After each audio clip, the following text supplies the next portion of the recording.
Sejam muito bem-vindos a mais um episódio do Perigo Vermelho, ao primeiro episódio do Perigo Vermelho de 2021. Sim, a pandemia toca a todos e a procrastinação crónica também me toca a mim, portanto é já a meio de março, mais do que meio de março, que retomo que volto para as três pessoas que ainda ouvem o Perigo Vermelho regularmente com mais um episódio. E neste episódio vamos falar de imperialismo e anti-imperialismo, relações internacionais e especificamente sobre a guerra do Vietnã. E imagine-se, estamos a falar da guerra do Vietnã, estamos num podcast sobre cultura popular e não é com o Apocalipse Now que vamos falar sobre a guerra do Vietnã, o que talvez, não sei se será um first, haverá muitos mais podcasts neste mundo fora a abordarem política e cultura popular e provavelmente a guerra do Vietnã e provavelmente já terá havido pelo menos uma pessoa a não introduzir o tema da guerra do Vietnã usando o Apocalypse Now. E não é o Apocalypse Now então de que falamos hoje, é sim de um filme um pouco menos conhecido, mas que também teve o seu impacto, não só pelo filme que é, como pelo elenco cheio de estrelas que tinha, que é o Deer Hunter, em português o Caçador, um filme com estrelas como o Robert De Niro, Christopher Walker, corrijam-me se eu estiver enganado, acho que é Michelle Pfeiffer, eu espero que não esteja enganado, e que faz ali o seguimento de um grupo de soldados, de americanos que vão fazer a guerra no Vietnã, de um background cultural até pouco explorado, tipicamente pouco explorado na cultura popular americana. Portanto, quando se vê religiosidade cristã em filmes americanos, raramente se vê a Igreja Ortodoxa como disse representante. Normalmente ou é o catolicismo ou o protestantismo, ou quando queremos mostrar coisas mais extremas, os evangélicos loucos. E neste caso temos então, como se trata de pessoas oriundas de uma comunidade russo-americana, também aí com uma nuance interessante, uma vez que é um filme que se passa durante a Guerra Fria. Portanto, como temos uma comunidade russo-americana, as referências religiosas ao longo de todo o filme são todas elas baseadas na Igreja Ortodoxa. Portanto, a Guerra do Vietnã dispensa apresentações para a maioria das pessoas para talvez duas das três pessoas que nos seguem. Portanto, um dos conflitos mais importantes da Guerra Fria, considerar uma das maiores vitórias do anti-imperialismo até hoje. Portanto, com todas as nuances importantes da Guerra Fria, da política externa americana, a política externa soviética, as guerras por procuração, a acusação de traição que é feita também aos soviéticos, a ideia de o nacionalismo, ou o patriotismo, ou o nacionalismo dos povos colonizados como sendo uma vertente importante da luta do marxismo-leninismo no século XX, e portanto é uma das componentes mais importantes desse conflito. E o filme mostra-nos mais uma vez, como é normal no cinema americano, o ponto de vista americano.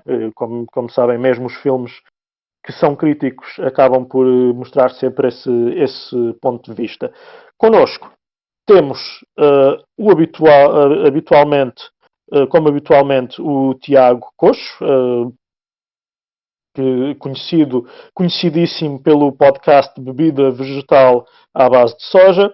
E temos também... Olá, Tiago. Olá. Aproveitei só para dizer uma. Podes continuar. Sim. E temos também a Ana Catarina Bernardes, estudante já formada. Desculpa, Não, diz-me. não. Ainda sou Bernardo, ainda sou estudante, sou licenciada, mas ainda sou estudante porque estou no mestrado na mesma área. Ótimo, ótimo. E, e que nos dará aqui que nos ajudará aqui com uma abordagem mais ligada então, como eu estava a dizer, relativamente às relações internacionais.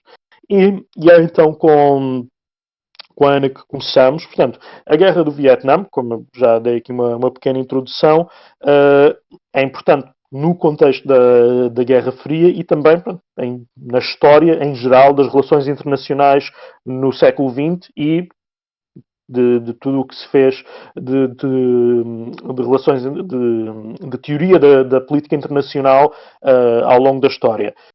O que é que nos podes dizer sobre isso, sobre a abordagem que é feita atualmente? Como estavas a dizer há pouco, estás muito principalmente exposta a uma abordagem pró-americana, mas qual é que é a abordagem teórica que podes fazer da importância então da Guerra do Vietnã neste contexto? Olá a todos. Então, eu acho que pode-se começar por dizer que a Guerra do Vietnã foi mais uma das várias guerras por procuração que aconteceram, ou se quisermos o termo em inglês, proxy war, durante a Guerra Fria. Para explicar, se calhar a quem nos ouve e não sabe o que é uma guerra por procuração, é quando dois países, dois Estados ou dois blocos de alianças se degladiam numa zona geográfica, num conflito que à partida não tem nada a ver com eles. Bom, obviamente, estamos em Guerra Fria, o mundo é bipolar, o sistema é bipolar. Temos de um lado os Estados Unidos capitalista e o RSS socialista. Cada lado procura maximizar a sua esfera de influência e, obviamente, uma guerra por procuração é, de facto, uma das formas de eles de um dos lados, pelo menos, conseguir fazer isso. E, neste caso, obviamente, saiu a ganhar o lado socialista. Bom, estamos em Guerra Fria, como eu já disse, a bipolaridade é rígida, ou seja, a escalada de tensão só começa a amenizar a partir dos anos 70, isto é antes disso, e os Estados Unidos procuram maximizar a sua esfera de poder. Como é que eles vão fazer isso? Com uma doutrina chamada política de containment, que é de um senhor que se chama George F. Kennan, um diplomata americano, e que containment quer dizer em português contenção, e que se sintetiza nesta ideia muito básica, que é tentar dominar o máximo de dominar, ou eu não diria dominar, se calhar a palavra não é tão correta, mas puxar para o seu lado mais estados. No fundo, a política de containment é tentar angariar aliados para o seu lado, ou seja, tentar expandir a sua esfera de influência à volta do rival, do inimigo. Um exemplo muito claro disso, na minha perspectiva, é, por exemplo, o que aconteceu na China, o que aconteceu com a China. A China caiu, digamos, para o lado dos Estados Unidos. Isso foi uma grande vantagem depois na Guerra Fria, porque limitou bastante e circundou ali a Guerra Fria, peço desculpa, não, o RSS. Bom, dito isto, obviamente os Estados Unidos decidiram então apoiar o Vietnã do Sul, que era profundamente católico, supernacionalista, por oposição ao Vietnã do Norte, que tinha os seus ideais socialistas. No fundo... Obrigado, Ana. Como sabem, então, e a Ana aqui explicou melhor, é neste contexto que a guerra que nós vemos retratada naquele filme se passa e este, como outros filmes, nós conseguimos ver que são eles próprios parte dessa Guerra Fria, e é até com isso que vou passar aqui à próxima pergunta para o Tiago, porque mesmo não especificamente para este filme especialmente, mas a representação em geral feita do Vietnã do Norte ou dos Vietcongs, portanto, que eram os elementos pró-socialistas, pró-bloco comunista dentro do Vietnã do Sul, que atuavam na guerrilha. Esses elementos são sistematicamente caracterizados no cinema americano de uma determinada maneira que é típica da caracterização do inimigo em geral, do inimigo do império do momento, da altura. E essa caracterização obedece a um conjunto de parâmetros, de categorias, que já nos foram habituando. Só destacar aqui que no Vietnã do Sul a parte do catolicismo é também uma parte muito interessante, principalmente porque esse catolicismo era um catolicismo das elites pós-coloniais do país e não do povo. A maioria continuava a seguir religiões que se possam considerar autóctones, pelo menos por comparação com o catolicismo, nomeadamente o budismo. No entanto, o Estado, as elites do Estado do Vietnã do Sul continuavam a querer impor o catolicismo, se não como religião de Estado, como religião com um poder desproporcional à sociedade, ao contrário, por exemplo, do que acontece em países como Portugal, em que esse poder, mesmo sendo desproporcional, deriva da sua presença maioritária na população. Havia quase um objetivo de fazer a situação inversa, portanto, uma religião que era minoritária ter o mesmo estatuto que tinha em países em que ela é maioritária. Mas, Tiago, ainda então para a pergunta, estas representações, tu que também, mesmo não tendo visto este filme em específico, mas já terás visto vários filmes sobre a guerra do Vietnã e outras guerras em que os americanos participam, estas representações do inimigo, o que é que tu estás habituado a ver e o que é que tu achas dessas representações? Como é que tu achas que elas influenciam depois a própria opinião pública, tanto nos Estados Unidos como nos países na sua esfera e até fora dela? É assim, primeiro de tudo, como forma introdutória, ainda bem que disseste isso, que se não dissesses tudo tinha que ser eu a dizer, mas já agora aproveito. Eu de facto não consegui ver este filme com grande pena minha. Ainda por cima eu que gosto tanto do De Niro.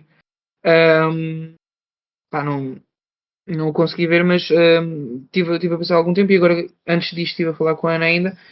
E a primeira coisa que me vem à cabeça é duas coisas. Há aquela... Fala-se muito na história, o vencedor que conta o que se passou. E eu, pronto, vocês estavam aqui a falar, eu estava aqui a matutar nisto, e primeiro que tudo é assim: se o Império Romano existisse hoje em dia, de alguma forma, e olhasse para os Estados Unidos, como se o Império Romano alguma vez fosse olhar para os Estados Unidos, havia de ter um orgulho enorme nos Estados Unidos. Porque primeiro que tudo é assim: os romanos sacam-se com a palavra bárbaros para se referir a alguém que não fala latim. Os Estados Unidos pegam na palavra bárbaro e transformam-na em tudo o que não é americano. E isto é espetacular, porque depois todas as representações dos seus inimigos, no que toca aos vietnamitas, no que toca a combates que tenham tido com outras nações, da China e tudo mais, tu olhas para o inimigo do americano sempre como o bárbaro. É sempre aquele monstro que está ali, algures, prestes a atacar. E em especial os vietnamitas, porque os vietnamitas são especialmente demonizados, diria. E eu acho que isto é um trabalho fantástico, e antes de mais dar aqui também o disclaimer que eu não tenho qualquer género de carinho pelos Estados Unidos. Eu, para mim, os Estados Unidos amanhã acordava e estava a arder em napalm. É tudo o que tenho a dizer sobre o carinho que nutro pelos Estados Unidos. Mas os Estados Unidos fazem um trabalho maravilhoso de propaganda.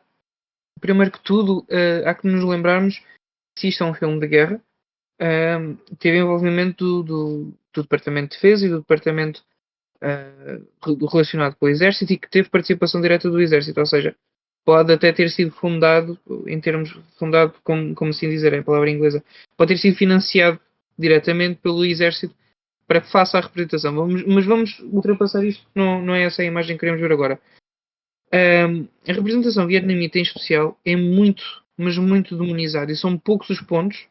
E eu hei de muito rapidamente ganhar esta alcunha nas 3 pessoas que vêm, ou que neste caso ouvem o Perigo Vermelho, de Tiago Watchman Silva. O único ponto que eu consigo dizer até agora nos mídias americanos que não tenha sido especialmente mau para os vietnamitas, e que talvez até tenha sido justo para os vietnamitas na sua representação, é o Watchman. Porque de resto, tu tens, por exemplo, estive a falar com a Ana, tens Rambo. Rambo é basicamente um filme de porrada, de tiros, de tudo o que pode acontecer em termos de ação. Mas o cerne é que o Rambo veio da guerra do Vietnã completamente traumatizado. E a culpa não é do Nixon, que já criou a guerra contra as drogas, que foi fazer esta guerra na base do porque sim, que ao lado da guerra colonial portuguesa é uma das guerras mais estúpidas, na minha opinião. E o Rambo volta traumatizado por causa dos vietnamitas. Não é pelo contexto todo da guerra. É porque os vietnamitas fizeram coisas. Não é que o Rambo, como soldado, seja inocente, mas os vietnamitas fizeram coisas. E o Rambo volta traumatizado. E a partir do momento em que tu traumatizas o teu herói é um herói traumatizado, tu tens pena dele e tens pena dos companheiros. E esta é a imagem que é passada. Ou seja, filmes americanos, em especial americanos, que se foquem na guerra e que se foquem numa guerra com participação direta da América, tendem a barbarizar o inimigo. E isto, na minha vista, e eu vou terminar aqui com este último ponto, na minha vista, na minha opinião, se visto bem, é um enorme trabalho de propaganda, em especial sobre uma guerra que os Estados Unidos, de alguma forma, perderam. Porque perderam porque não eram justos. Porque perderam porque não eram pessoas, eram bárbaros. Porque perderam porque não eram guerreiros ou soldados com honra. Eram porcos nojentos que se escondiam nas árvores. Porque é que as árvores estão a falar, mamã? E por aí fora. É retirar a justiça de vencer uma guerra que o Vietnã tinha todo o direito de vencer, e ainda bem que venceu, contra um invasor imperialista. E quebrar essa opressão é retirar essa justiça e dar essa justiça ao perdedor, que neste caso não tinha direito nenhum. O que os Estados Unidos faz com as representações vietnamitas, e eu tenho algumas questões com este filme, pronto, porque eu não vi, só tenho o contexto que me foi dado até agora, é que é uma tentada de retirada da justiça do Vietnã e atribuir uma justiça que não é dos Estados Unidos de volta aos Estados Unidos, onde nunca deveria ter estado. E acho que... Obrigado, Tiago.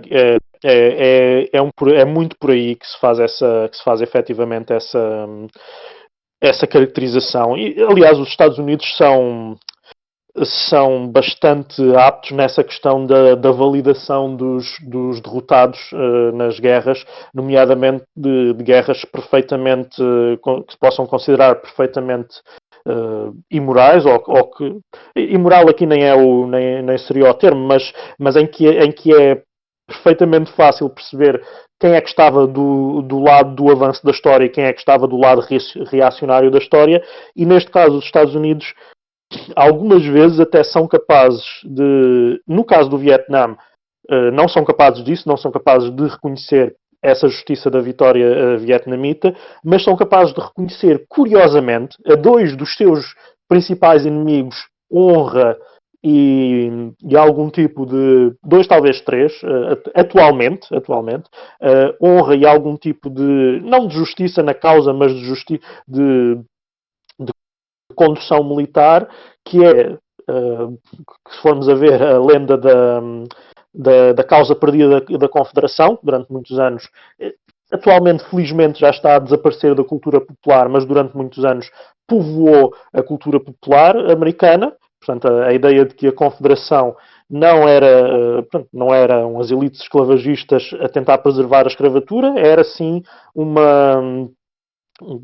uma tentativa de senhores muito bons a tentarem preservar um tempo em que havia honra e que havia coisas boas e em que os homens eram homens, as mulheres eram senhoras e toda essa situação. E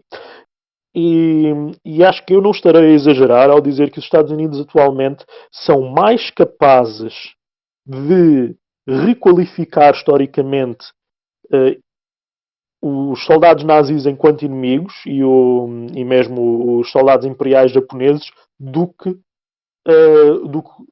os soldados norte-vietnamitas e guerrilheiros dos Vietcong. Portanto, Deixa-me interromper só um bocadinho para ser um bocado reaça. Agora está-me a apetecer ser um bocado reaça.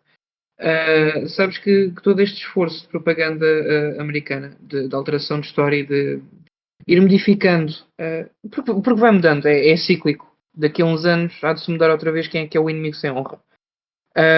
Mas esta alteração cíclica e este esforço de propaganda, por exemplo, e isto pode ser um bocado o efeito Mandela, mas eu lembro-me de não haverem relações tão boas com Israel antes da sua fundação. E de repente são os melhores amigos do mundo. E depois tens o NCIS, que eu lembrei-me disso agora, que é bingo. É propaganda e revisionismo histórico, porque de repente não é como se os Estados Unidos não tivessem ajudado a formar um Estado ilegítimo que está a tentar destruir um povo com legitimidade de existir. Não, os outros é que são maus porque querem um terreno que nem sequer é de ninguém. A não ser deles mesmos.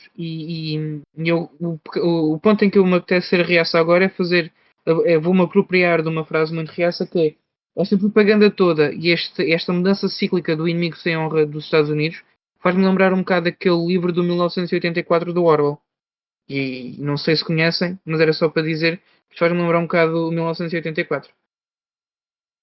1984, conheces? Conheço 1984. Muito bom, muito Estamos a entrar em território liberal aqui. Sim, não tarda para si o Coutrinho não me está a apetecer. É só que eu tenho uma leitura um bocado diferente daquilo que são as obras do Orwell. O Orwell, eu tenho muito respeito pelo Orwell, porque ele teve a lutar pelo lado dos republicanos na Catalunha. E assim, ele supostamente até era de esquerda, embora não fosse marxista-leninista ou pronto, comunista se quiserem, mas o Orwell era de esquerda. E obviamente ele tinha ele próprio não fazia esconder que não gostava da URSS, mas espanta-me sempre um bocadinho como é que alguém que tem uma ideologia completamente, não é de contrária, mas que é diferente, o Orwell vai dizer que o Orwell é tipo pronto, como é que pode ser o 1984 pode ser uma bíblia liberal, é isso que me faz confusão. Obviamente que também o triunfo dos porcos e isso, aquilo é escrito num contexto da Guerra Fria.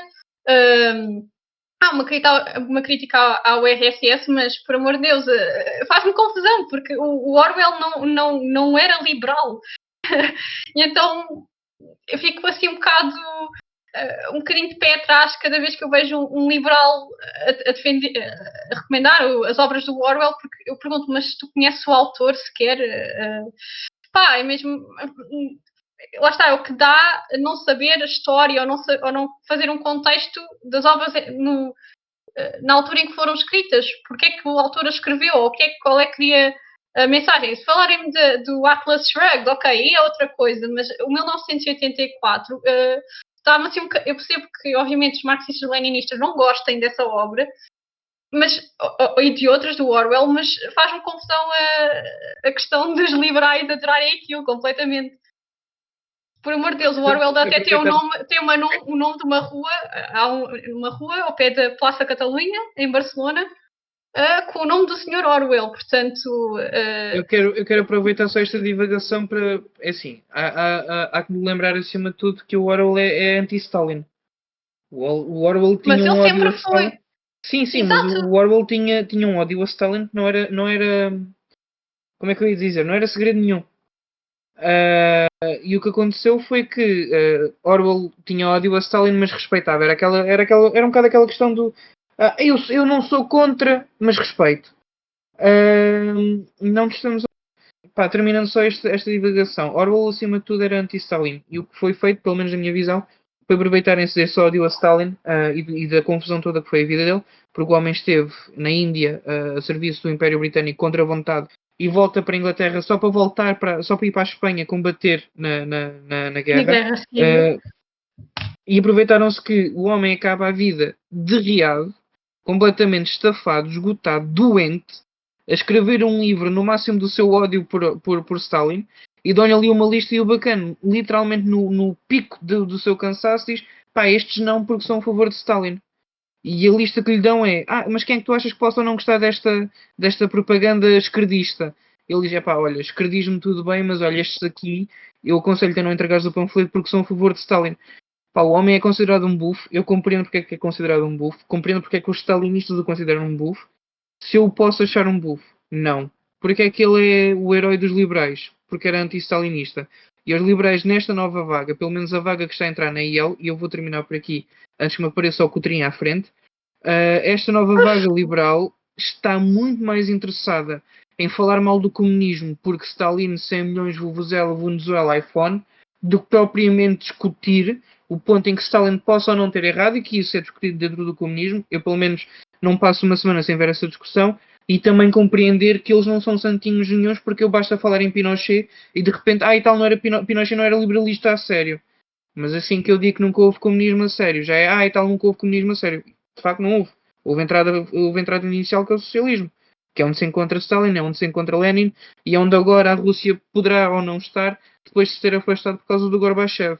Ou seja, Atenção, essa sentido, questão, desculpa diz. interromper, só uma breve nota. Essa questão deles dizerem que o comunismo nunca resultou, deve-se a um desconhecimento da teoria. Atenção, toda a gente aqui sabe as minhas filiações, não é segredo nenhum que eu sou socialista democrática, ou social-democrática, se quiserem dizer assim, se quiserem dizer. Mas eles não conhecem a teoria, e por uma questão, se queremos uma discussão a sério do que são regimes que realmente que desrespeitaram a dignidade humana, nós temos que saber categorizar e temos que saber o que é uma ideologia. E eles papam a propaganda toda e não se preocupam em tentar pegar no senhor Carlinho. Olha, vamos lá ver o que é que o tipo diz. E ler aquilo, ok, não é dizer que tem que acreditar, por amor de Deus, eu li o Nozick e por amor de Deus, não sou minarquista nem nada do género, mas se eu quero expor as minhas ideias, se eu quero, de certa forma, ser credibilizada por aquilo que eu defendo, eu tenho que também conhecer o que os outros defendem, para poder criticar, obviamente. E é isso que eles não sabem, e obviamente que por virtude da maneira como os currículos estão construídos, não é dada ênfase. Pronto, e eu percebo porquê. Nem toda a gente vai para a faculdade ter um curso de ciência política, ou de filosofia, ou de sociologia, em que essas temáticas são abordadas, e se a pessoa sai de lá a não saber nada, bom, o que é que andou lá a fazer, não é? Sim, se calhar andou a passar demasiado tempo na esplanada da FSH. Mas... Ou então, no caso da Full, andou demasiado tempo no colo e depois o curso ficou por fazer. Pronto. Exatamente. Mas lá está, é assim, tu se reparares bem, isto é uma coisa que eu tenho reparado, e não vale a pena dizer-me que é só uma bolha, porque lá está, eu tento ao máximo falar com liberais, porque é a ideologia à qual mais me oponho, e que para mim é a mais contrária, tirando, claro, a ideologia do fascismo e dos saudosistas. E eu comecei a reparar que é uma coisa que neles próprios reconhecem a própria teoria deles. Neles próprios reconhecem que, para todos os efeitos, aquilo que eles chamam de liberalismo clássico já existiu. Já foi. Já deu o que tinha a dar. Neste momento, o liberalismo clássico está com pessoas à fome a fazer filas não sei quantos metros nos Estados Unidos da América. E eles não percebem que neste momento estão dentro, completamente dentro, estão de pés juntos, com os bracinhos metidos para entrar ainda mais, dentro da vaga de neoliberalismo, que é basicamente pegar nas constituições francesas, igualdade, fraternidade e liberdade, pegar ali na liberdade e mudar a coisa. E a liberdade agora para eles é uma liberdade que é, tu és um privado, podes fazer o que te apetecer. toma aqui os poderes. O Estado não pode sequer falar contigo. Abres um negócio, tens um negócio de saúde, queres cobrar $3.500 por um penso rápido numa ferida. Ótimo, podes cobrar.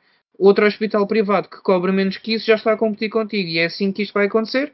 E acabamos por achar que o mercado regula-se e na verdade começas a ter hospitais a cobrar ainda mais porque o penso deles é melhor que o outro.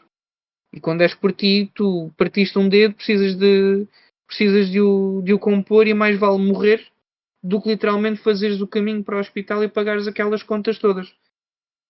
E talvez para fechar... Diz, sim, desculpa. Sim. Não, diz. Talvez para fechar esta parte, quem nos ouve, eu gostaria de deixar a leitura de uns textos, das ideias de um senhor chamado Loic Vacan. Ele concebe uma ideia muito interessante que é o Estado Centauro, em que o Estado, quando se lê o discurso desses neoliberais ou de Friedman e etc., pronto, parece que se pode ficar com a ideia inicial que eles não precisam do Estado ou não querem precisar do Estado, mas o que o Loic Vacan nos apresenta é que o Estado é essencial para impor a doutrina deles, para pôr, se quisermos chamar, a lei do mercado e de tornar commodities ou aquilo que não deve ser uma commodity, como por exemplo o caso da saúde que tu exemplificaste. Pronto, isto vai deixar uma leitura, uma sugestão de leitura aos nossos ouvintes, caso queiram. E acho que podemos fechar aqui este entreito, senão fazemos o entreito. Vamos por aí, Foi um à parte fantástico para começar. E só para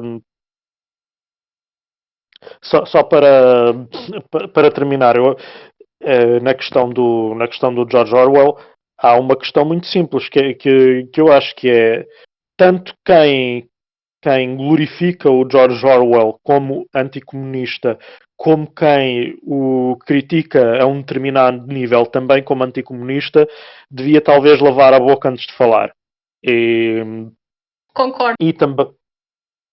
E olhar-se ao espelho até, porque muitos dos que o acusam de anticomunista por causa das listas deviam olhar para trás e ver o que é que foi a traição aos comunistas gregos, por exemplo, o que é que foi os recuos do PREC, quem é que comandou os recuos do PREC.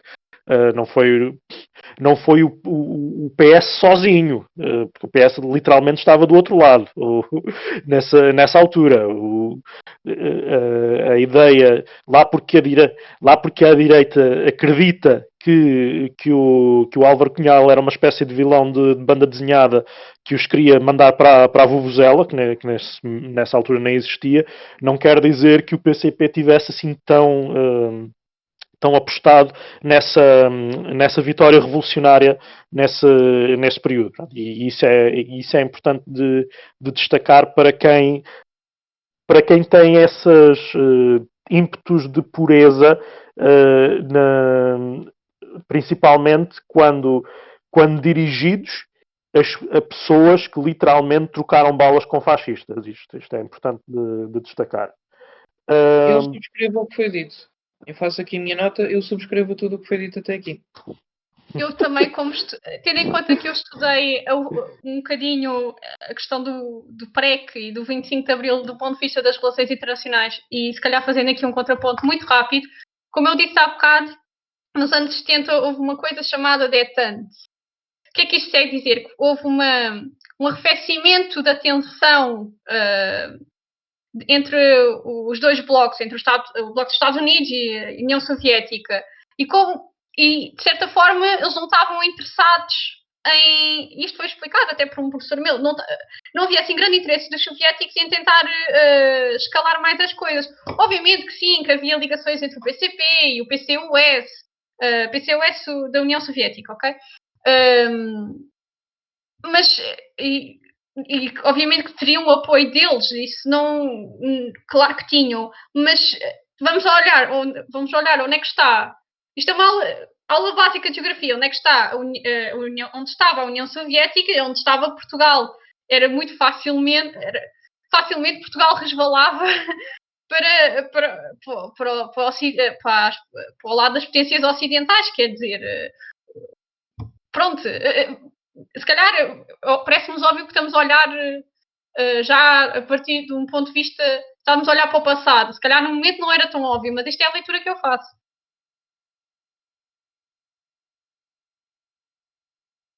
E que é uma leitura que tem toda a legitimidade, principalmente nessa parte das relações internacionais, que é importante ver-se o que aconteceu em Portugal, mas o que aconteceu em Portugal tem esse contexto internacional. Agora, fechando agora esta parte, vamos ver se conseguimos desta vez. Vamos então, voltando aqui ao filme e à Guerra do Vietnã.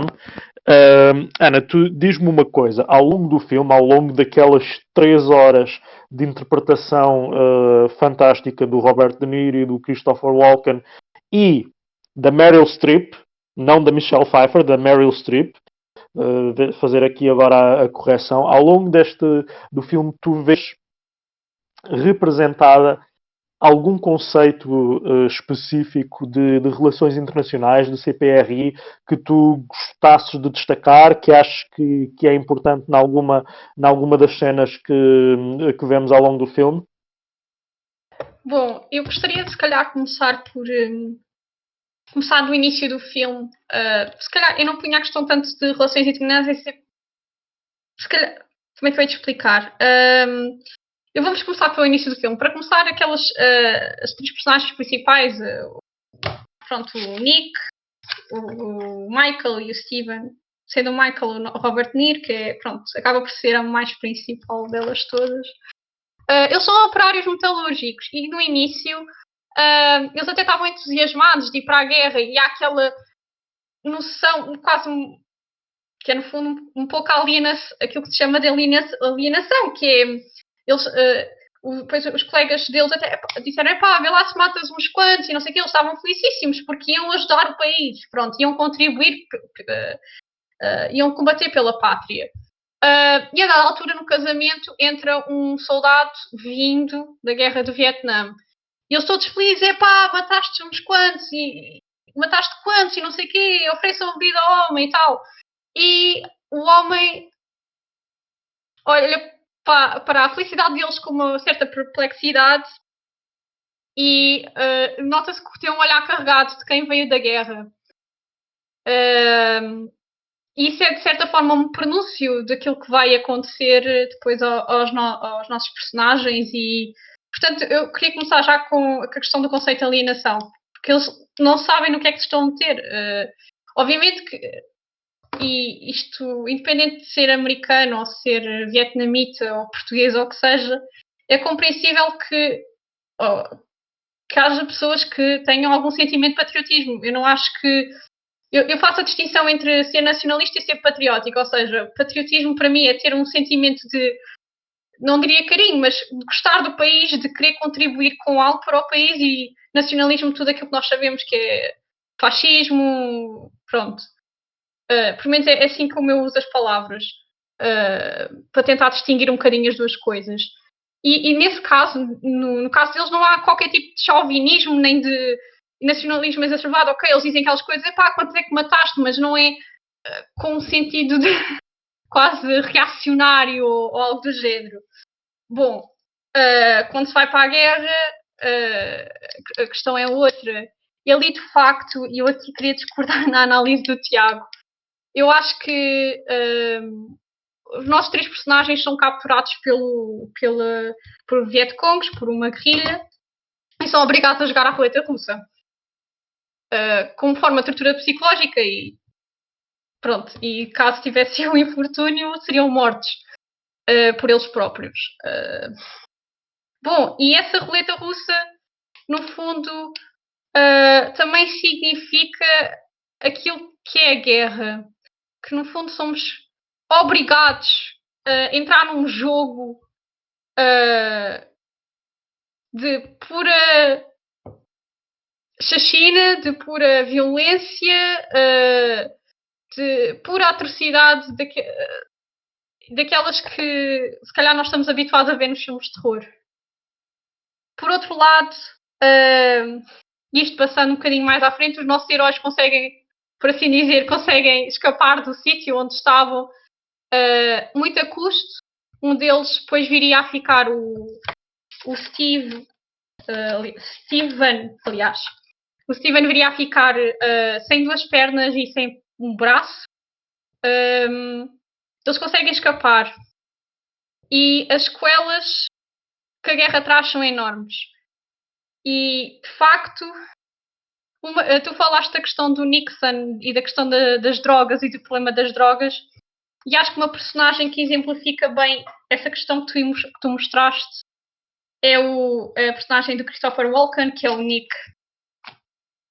O Nick, certa noite, estava a passear por Saigão e, basicamente, ele descobre um sítio onde as pessoas jogam à roleta russa, tipo, por diversão, por assim dizer, para ganhar dinheiro em apostas e etc.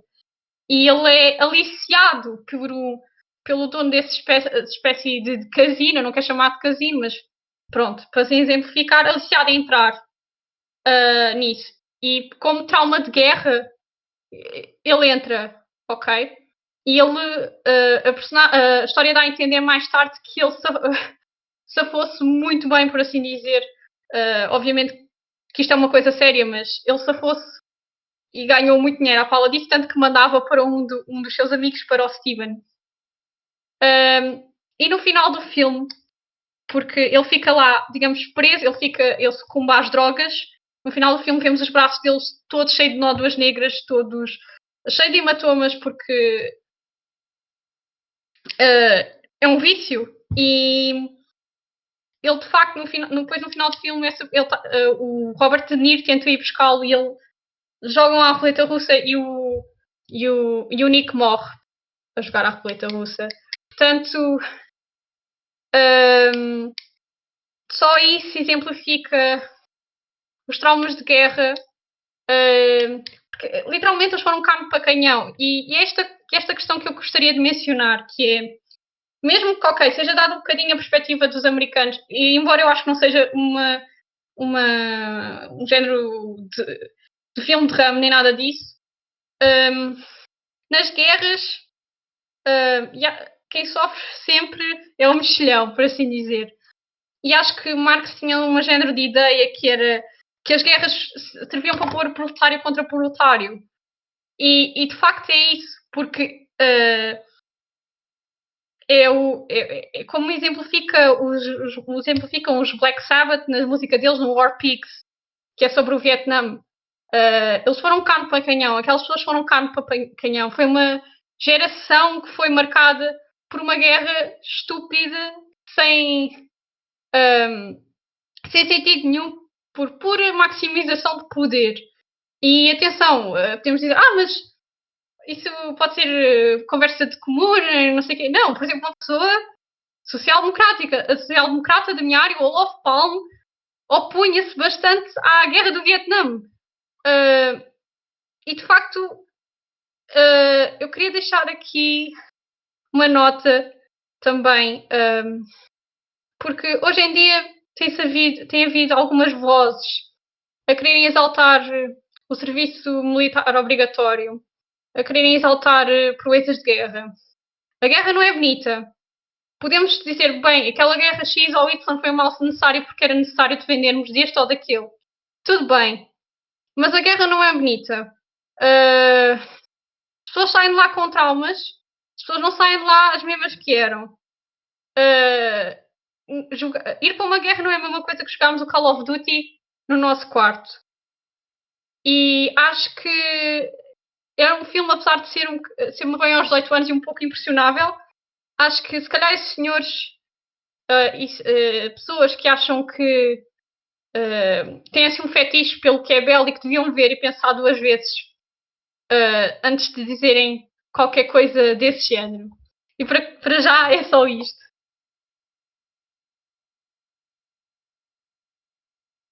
E já foi bastante. Vamos então. Temos aqui uns conceitos importantes para refletir, nomeadamente a questão da guerra é uma questão importante, perceber que a guerra não é para ser bonita, nunca foi, e perceber que quando ela é necessária, nomeadamente em certos limites da luta de classes em que se torna inevitável o confronto, não há que glorificar a sua participação, mas sim reconhecer quando ela existe, a sua necessidade. Embora às vezes aqueles memes stalinistas são tão giros, mas é preciso ter essa sobriedade em determinados pontos. Agora, Tiago, tu sendo conhecedor também de filmes, séries, todas essas, muita cultura popular, conheces algum ou poderias destacar algum em que a representação deste ou de outro tipo de guerras, sejam de guerras assimétricas ou de guerras de confronto entre forças de poder semelhante, em que a representação é feita de forma diferente, de forma que gostasses de destacar? Não te vou perguntar diferente deste filme porque não o viste, mas algumas representações na ficção que são feitas da guerra que gostasses de destacar aqui. Tu agora deixaste-me bem tramado, muito honestamente. Vamos começar já por aqui pelo facto de teres-me posto aqui num lugar que não agrada muito. Aqui pegando numa coisa que a Ana disse, naquele conceito de Marx, sim, Marx fala bastante, e isto aqui já é mesmo conversa de comuna. Peço imensa desculpa a quem não quiser ou quem não gostar, não, isto agora é mesmo conversa de comuna. Marx tem esse conceito, como a Ana disse muito bem, e é observado através do Vietnã, e é observado, se quiserem fingir algum nível de interesse nacional, porque por norma quem gosta muito de falar disto é quem tem menos interesse nacional, pelo menos na minha visão. Quanto mais interesse tem na guerra colonial e no suposto claim ou na suposta legitimidade de Portugal a tentar manter colónias, para mim tem muito pouco interesse em Portugal como país. E pode ser melhor observado através do que aconteceu com Portugal. Ou seja, diria que o Estado Novo fez, não diria passo a passo, mas se Marx escrevesse um manual de como fazer uma guerra para colocar o proletariado um contra o outro, o Estado Novo tinha cumprido 8 em 10 passos em muito pouco tempo. É só aqui um pequeno à parte. Relativamente a mídias com guerra, é assim, eu sei que isto é uma banda desenhada portuguesa, eu espero não estar em erro, mas se não me engano é dos mesmos criadores de Pizza Boy e Dog Mendonça, e chama-se Os Vampiros, e é sobre a guerra colonial, se não me engano, dentro de Moçambique, e eu aconselho imenso, que é muito boa. É obviamente ficção, mas lida muito com o que aconteceu durante a guerra colonial portuguesa. Em relação aqui, voltando aos Estados Unidos, são muito poucas as obras que conseguem fazer isto. É um jogo velho, eu sei que é um jogo velho, é bastante velho, mas joguem se puderem o Spec Ops The Lines, Spec Ops The Line, acho que é assim. É espetacular no tratamento de trauma criado pela guerra. Sem dar muito spoiler, é Eu basicamente. adivinhei que era esse o jogo que ia. A partir do momento em que disseste jogo, adivinhei que era desse que ias falar. Eu sou muito culpado nisto, mas é assim, eu sou um grande fã de Spec Ops The Lines e houve muito poucos jogos que conseguiram fazer isto da mesma maneira. Não só retratar o trauma, mas retratar o trauma criado por guerra. E também não há por aí muito mídia que trate do trauma, porque lá está, como não tenho qualquer carinho pelos Estados Unidos, não posso dizer isto e dizer que não tenho carinho pelos soldados, não. Esta constante cultura de guerra só beneficia o bolso de algumas pessoas, não beneficia ninguém que realmente combate. E essas pessoas, e lá está, é mais um dos problemas causados pelo neoliberalismo, que é essas pessoas foram carne para canhão, foram descartáveis, e uma vez descartadas são deixadas no lixo, que é literalmente a rua, e depois ficam muito admirados de repente porque têm subida de de violência entre homens brancos de meia idade, tem subida de desemprego com, com, com problemas de vício nos homens de meia idade que foram à guerra, não sei aonde, e ficam muito espantados. Vai só saber porquê. Mas o Spec Ops The Line, por acaso, é muito bom nisto. É muito bom em mostrar o cru disto. Posso só fazer uma referência Diz. sobre essa questão? Acho que muita gente já viu o filme de Forrest Gump. Eu gosto muito do filme. E há o Lieutenant Dan, acho que é assim que se chama a personagem, que é interpretada por aquele ator que me está a falhar o nome, mas que também entra no CSI. Ele não sabe, ele fica com trauma de guerra. Ele fica quando o Forrest encontra-o na rua, ele parece totalmente um sem-abrigo. Nota-se que é uma pessoa que se desleixou, que tem todos aqueles sinais de textbook de depressão e ansiedades e stresses pós-traumáticos. E o Forrest Gump perde o seu amigo, o Bubba.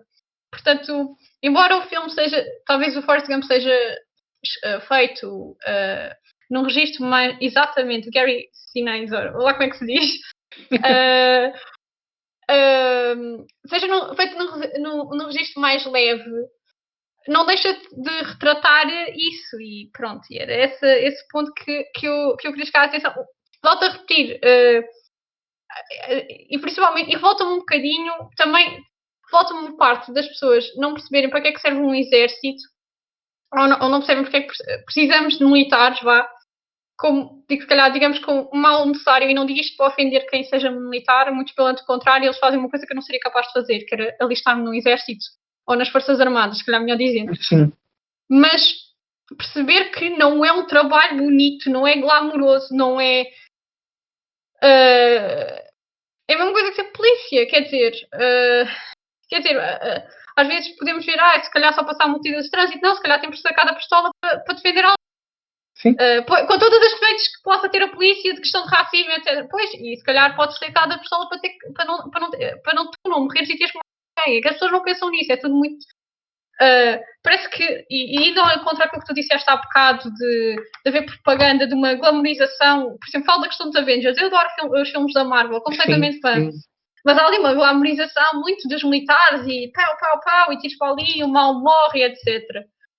Na vida real não é assim. E não é só isso, é assim. Eu falei no Spec Ops The Line, como poderia ter falado em ver qualquer filme de super-heróis recente ou ver uma série tipo NCIS ou por aí fora. É assim, não digo que não adoro ver a Daniela Roy aos tiros no AXN. Às vezes para relaxar adoro. É uma coisa fantástica. A Daniela Roy, quando aparece no ecrã, eu grito sempre: olha, portuguesa, nem que esteja sozinho, porque eu acho que é tradição portuguesa quando vemos um português fora dizer: olha, aquele é português. E é relaxante. Eu compreendo que seja relaxante. Em termos de conteúdo, é aquilo que eu chamo pastilha para o cérebro. Estou ali a mascar. No fim, quando já não me interessa, cuspo e está feito. O meu stress ali está feito. Eu poderia ter dito qualquer um deles. Eu por acaso falei no Spec Ops The Line porque, lá está, exatamente o trauma. Porque muita parte é assim. Não nos podemos esquecer que tem havido problemas com as profissões armadas. Se voltarmos a olhar para os Estados Unidos um bocadinho, percebemos que já há muito tempo que as forças policiais americanas precisam de um step back, que precisam de voltar atrás, precisam de um retrocesso, e que, parecendo que não, e há um de surgir vozes que surgem sempre quando é levantada esta questão, os Estados Unidos, querendo ou não, influenciam o resto do mundo. É isto que acontece quando se é uma superpotência. Quando se é uma superpotência, há influência direta nos países ao lado e nos países do outro lado do mundo. E se existisse numa relação intergaláctica com outros planetas, haveria de facto influência nos outros planetas, porque é assim que funciona uma superpotência. Primeiro é economicamente forte, é militarmente forte e é influencialmente forte. É assim, eu estou só a usar os básicos de geografia do 12º.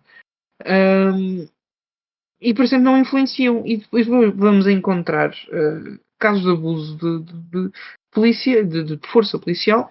Mas há uma coisa que nós temos que nos lembrar, e é por isto também que eu escolhi neste ponto talvez falar do Spec Ops. Temos de nos lembrar que o movimento da mão imperialista não é feito pelo imperialista, é feito por terceiros. E esses terceiros acreditam que fazem parte do movimento, mas na verdade são só, e como já disse a Ana, carne para canhão. E tanto pode ser um polícia, que naquele momento matou um homem minoritário porque não gostou do modo como olhou para ele, então explodiu 3 baladas na cara, assim como boa tarde.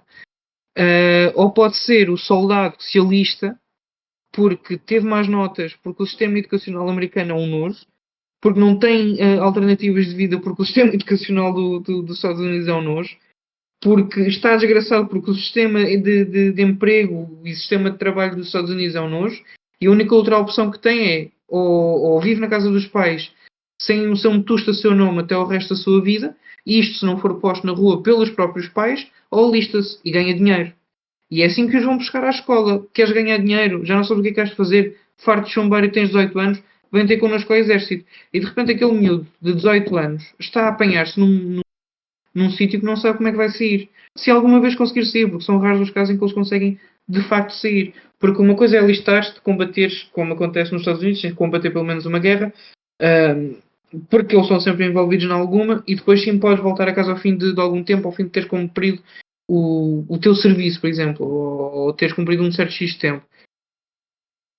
A guerra, ou a tua envolvência na guerra, não acaba no momento em que tu dizes ao teu general que vais agora para casa e que chegas a casa, fechas a porta, já não fazes parte da guerra. A tua insónia vai fazer parte da guerra, o teu trauma vai fazer parte da guerra, o teu PTSD vai fazer parte da guerra. E isso vem tudo contigo. Não fica numa malinha. Tu não és o Tony Stark que vai até ao outro lado do universo combater um bacana e depois chega a casa, está mais ou menos fixe, tem ali um problema com um bacana que lhe rouba as armaduras, mas no fim do filme do Iron Man 3 está mais ou menos porreiro, já lidou com o PTSD e à porrada com alguém. Tu não és o Tony Stark, também não vais ser propriamente o Rambo, mas vais sofrer como estes personagens. Mas neste ponto, o que eu consideraria mais justo para o trauma dos soldados seria mesmo o Spec Ops, a partir do momento em que tu estás a jogar com um bacana que vive com várias personalidades na cabeça e tu não tens certeza do que é real ou não. E quanto mais escolhas tu fizeres ou quanto mais tu vires o que estás a fazer, quanto maior for a tua interação, mais tu questionas a guerra. E lá está. A Ana disse e muito bem, assim, eu do meu ponto não considero o exército necessário. Eu compreendo a sua necessidade, eu gostava que não fosse necessário. Porque sim, há sempre a possibilidade de começar um conflito, sempre a possibilidade de termos que nos defender de alguma coisa. Eu gostava que não fosse assim. Não só porque seria justo para os pobres desgraçados que de facto se propõem a fazer isso, que é defender-nos lá fora ou aqui dentro, mas também porque eu não compreendo a necessidade de constantes conflitos. Mas lá está.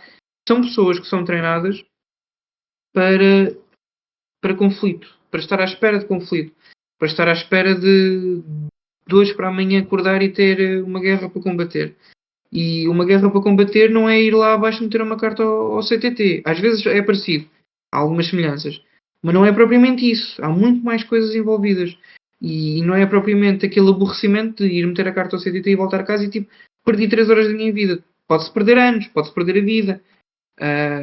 Mesmo que não se perca a vida, pode-se ficar lá na guerra. Por isso basta ler qualquer autor ou qualquer poeta da Primeira Guerra Mundial e percebemos que nenhum deles teve vida depois de voltar. Que a vida ficou lá na trincheira, que a vida ficou com o amigo que morreu ao lado, que a vida ficou com não sei quem que viram morrer e que nem sequer era parte da guerra. E é por isso que eu falei neste conteúdo. Epá, qualquer autor da Primeira Guerra Mundial, basta uma pesquisa no Google que agora não me estou a lembrar de nenhum, mas qualquer autor da Primeira Guerra Mundial, pá, ponham no Google autores da Primeira Guerra Mundial, o Spec Ops The Line. Se quiserem talvez dissecar o Iron Man 3 enquanto filme sobre PTSD, dissequem, dá para fazer isso. Pá, mas em princípio o meu ponto principal é mesmo o Spec Ops The Line como ponto de consulta. Só queria deixar uma nota, porque de facto, e pronto, eu andei numa faculdade marcadamente de esquerda, mas o meu pensamento é de incrédula, porque, ou melhor, eu percebo porque é que e lá está, tenho a formação que tenho, eu percebo porque é que as coisas são como são. Mas nós percebemos que os Estados Unidos foram um dos primeiros países a ter um sistema, digamos, mais democrático. Obviamente que temos a questão da escravatura, etc. Mas pronto, assim, de uns sistemas mais avançados do que havia na altura. E deixa-me crer, um país tão rico ficar tão para trás em questões tão básicas.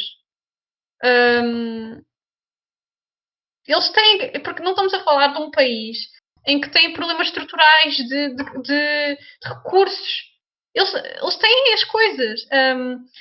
A questão é como é que podem deixar parte da sua população para trás. Por amor de Deus, estamos no século XXI e é isso que me deixa, de certa forma, consternada, porque não estou a ver evoluções nesse sentido. Se calhar, eu normalmente costumo citar a minha experiência enquanto estudante. Às vezes temos aquela ideia, os Estados Unidos são muito bons, tipo, eles têm muitas coisas diferentes, investem em tecnologia e pronto, muitas das coisas que nós consumimos a nível cultural é lá, é feita de lá e é muito bom. Sou grande fã de Metallica, também para começar, mas depois começamos a conhecer o resto do mundo e foi o que aconteceu, por exemplo, com a minha licenciatura. Começamos a conhecer o resto do mundo e eu vejo, estou em Portugal e vejo, eu vivo num paraíso. Eu vivo num paraíso e custa-me.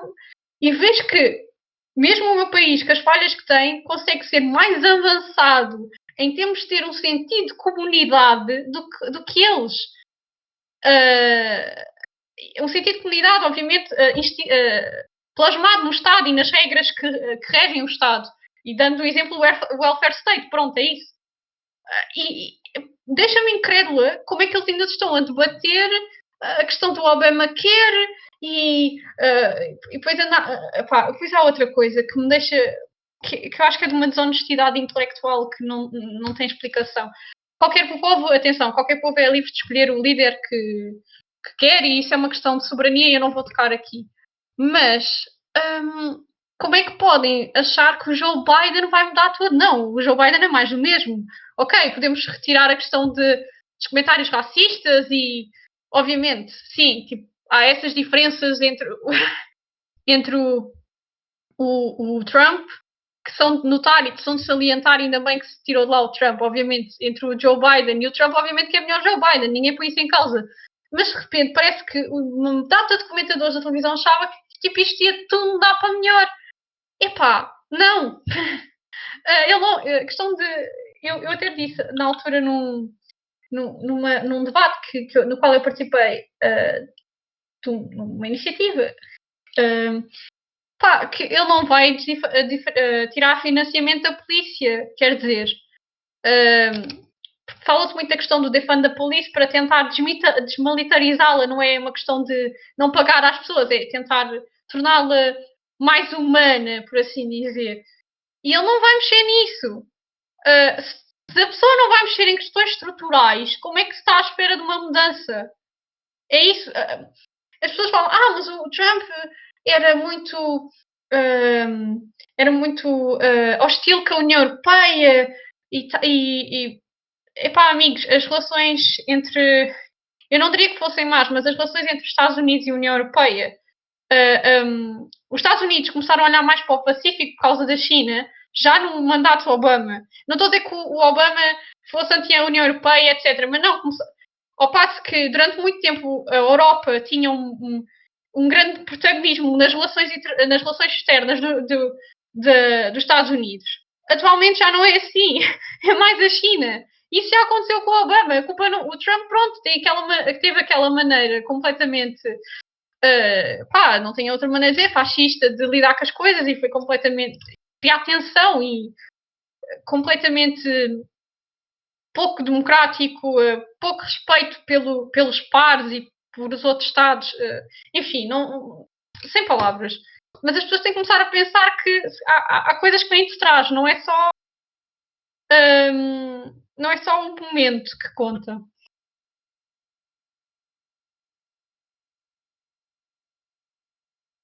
Muito obrigado, Ana. Então, seguindo então aqui já vamos com a conversa longa, encaminhando-nos aqui para o final. Só aqui numa nota, eu acho interessante, e voltando aqui ao filme, que todas estas representações que acabamos por fazer do imperialismo, que é, já que falaste aqui de presidentes, é aquilo que se mantém de um presidente para o outro. É uma das coisas que nós sabemos que por mais que nós tínhamos o Bush a dizer que havia de ser o conservadorismo compassivo e que só haveriam guerras quando o interesse vital dos Estados Unidos estivesse posto em causa. Foi o que se viu. O Obama, eleito para acabar com a guerra do Iraque, foi o que se viu. O Trump, que se dizia pragmático anti-guerra, os ataques com drones aumentaram. Portanto, todas essas questões acabam por ser óbvias na questão do imperialismo. Agora, e mesmo nestas representações críticas do imperialismo, estamos sempre habituados a ver o imperialismo representado do lado do império e nunca do lado de quem luta contra ele. Isso é uma das coisas mais que se destaca mais neste tipo de ficção. Encaminhando-nos então agora para o final, e se quiserem fazer mais alguns comentários. Tiago, notas finais e alguma dica cultural ou causa ou grupo ou projeto que queira divulgar. Epá, notas finais. Lá está isto, é assim. Eu digo sempre que cinema é muito bom, nem que seja para teste de uma realidade alternativa onde podemos mais ou menos ver o que é que aconteceria se, imaginando um conceito fechado. E eu aconselho imenso o cinema se quiserem experienciar de alguma forma o mais parecido em segurança do que seria uma guerra. Tomem sempre com um grão de sal tudo o que vier dos Estados Unidos em termos de guerra, porque é extremamente fundado, é diretamente financiado e controlado pelo Departamento da Defesa dos Estados Unidos, e isso significa que é mexido pelo Exército, ou seja, é o Exército que decide como é que vai ser visto. Por isso, tomem sempre com um bocadinho de sal, com um bocadinho de cuidado, o que é que vão ver em termos de guerra se vier dos Estados Unidos. Em termos de projetos, é assim, eu próprio não tenho conseguido, como o Saúl disse muito bem, a procrastinação afeta a todos. A mim ainda me afeta há demasiado tempo. Eu já devia ter acabado a primeira temporada de Vida Vegetal em dezembro. Estou a ver que para a volta de junho ainda não a acabei. Por isso, vão ver episódios em breve, tenho a certeza absoluta. Assim que eu tiver tempo livre. Aconselho-vos, se puderem, a aproveitar o mês de março, que é o mês da história da mulher e da luta feminista. Façam o que puderem. Conheçam o movimento democrático de mulheres. Conheçam alternativas de combate que sejam totalmente feministas e que sejam de facto pontos de encontro para discussão e para falar, e que não se baseiem em eu tenho estado envolvido em alguns grupos que se baseiam em mais conversa do que ação. Procurem ação. Neste momento a conversa não nos faz muito bem. Se puderem e se quiserem, aproveitem também para dar a conhecer também, aproveitar agora para vos dar a conhecer também mais histórias de mulheres. Pelo que sei, tem dado a surgir alguns comentários na RTP2, não sei se sobre este assunto, mas é sempre bom ver o conteúdo da RTP2 porque é o nosso conteúdo. E não sei muito mais que vos dizer, porque era suposto estarmos a desconfinar e parece que as coisas ainda vão um bocado lentas em alguns lados e depressa demais noutros. Tenham muito cuidado. Em termos culturais, a única coisa que vos posso dizer é que tenham mesmo muito cuidado para poderem aproveitar depois quando houver cultura a sério. E por agora acho que é só isto que consigo arranjar. Ana, notas finais, dicas culturais e projetos ou causas que queiras divulgar. Ok. Em primeiro lugar, vejam o filme. O filme é bom. Ele está na plataforma Filmin. E de facto vale a pena porque, como eu volto a dizer, a violência que está lá não é uma violência gratuita do género matei o mal, ai que bonito. Não. Aquilo explica de uma forma muito crua. São impressionáveis. Há uma cena um bocado que eu considero mais gore, mas são impressionáveis nesse sentido.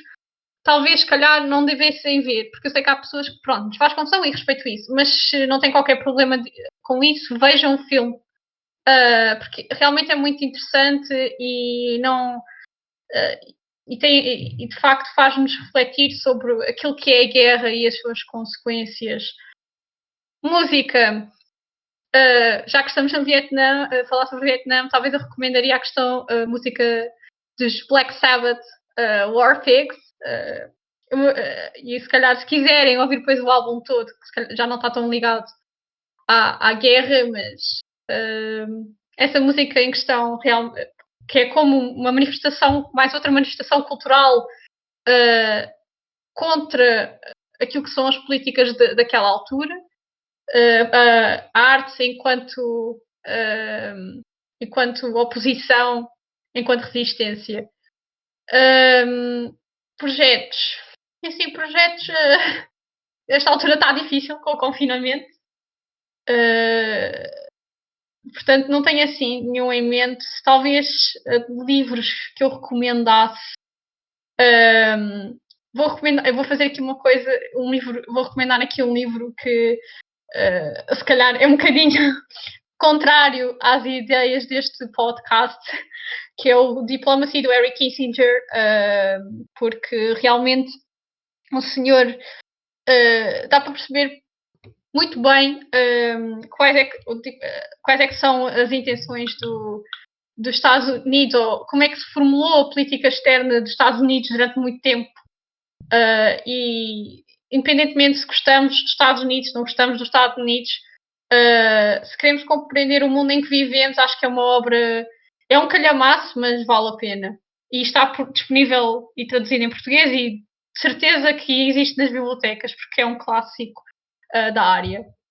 E é só. Obrigada por me terem aqui. Muito obrigado a vocês por terem aceito o convite, principalmente tu, Ana, porque é a primeira vez que aqui estás, o Tiago já é um habitual. E então deixar também aqui as minhas notas finais. Acho que uma das coisas mais importantes ao fazermos análise crítica deste tipo de filmes, deste tipo de conteúdos, é exatamente percebermos que por mais críticos da guerra e do imperialismo que estes conteúdos estejam a ser, eles são muitas vezes sempre do ponto de vista sempre do Império ou no limite do ponto de vista dos peões do Império.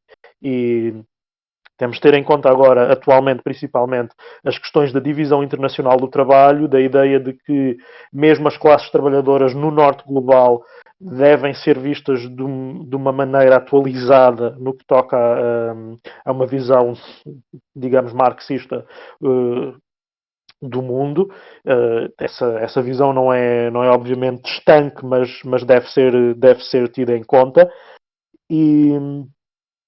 E principalmente perceber que existe um outro ponto de vista e aqui com a questão do outro ponto de vista faço já a ponte, literalmente, para a minha dica cultural. Vejam alguns vídeos, sigam o canal da Luna Oi, da geração de malta a fazer vídeos ditos de esquerda para o YouTube, é das poucas pessoas que fala diretamente do sul global e fala diretamente a partir de uma experiência direta que tem, porque ela é literalmente vietnamita, de uma experiência que tem com o socialismo real, portanto, com todas as suas contradições, com todas as suas vitórias e derrotas e com tudo aquilo que pode ter de limitações, mas que ela testemunha em direto. Aliás, eu já disse mais que uma vez que todos os projetos ou anti-imperialistas ou do socialismo real atualmente deviam ter alguém como a Luna Oi a fazer o tipo de trabalho que ela faz. Não, infelizmente não o vejo em mais não vejo nada semelhante e gostava que me apontassem se existisse noutros países, noutras zonas do mundo que estão nesse combate contra o Império. Despedir-me, agradecer a todos os que esperaram a todos os que esperaram por mais este episódio. Irei tentar fazer mais alguns nos próximos meses, para que as 3 pessoas que continuam a seguir este pequeno projeto possam continuar a ter o seu conteúdo que apreciam, e desejar-vos a todos um feliz confinamento, um feliz e curto confinamento.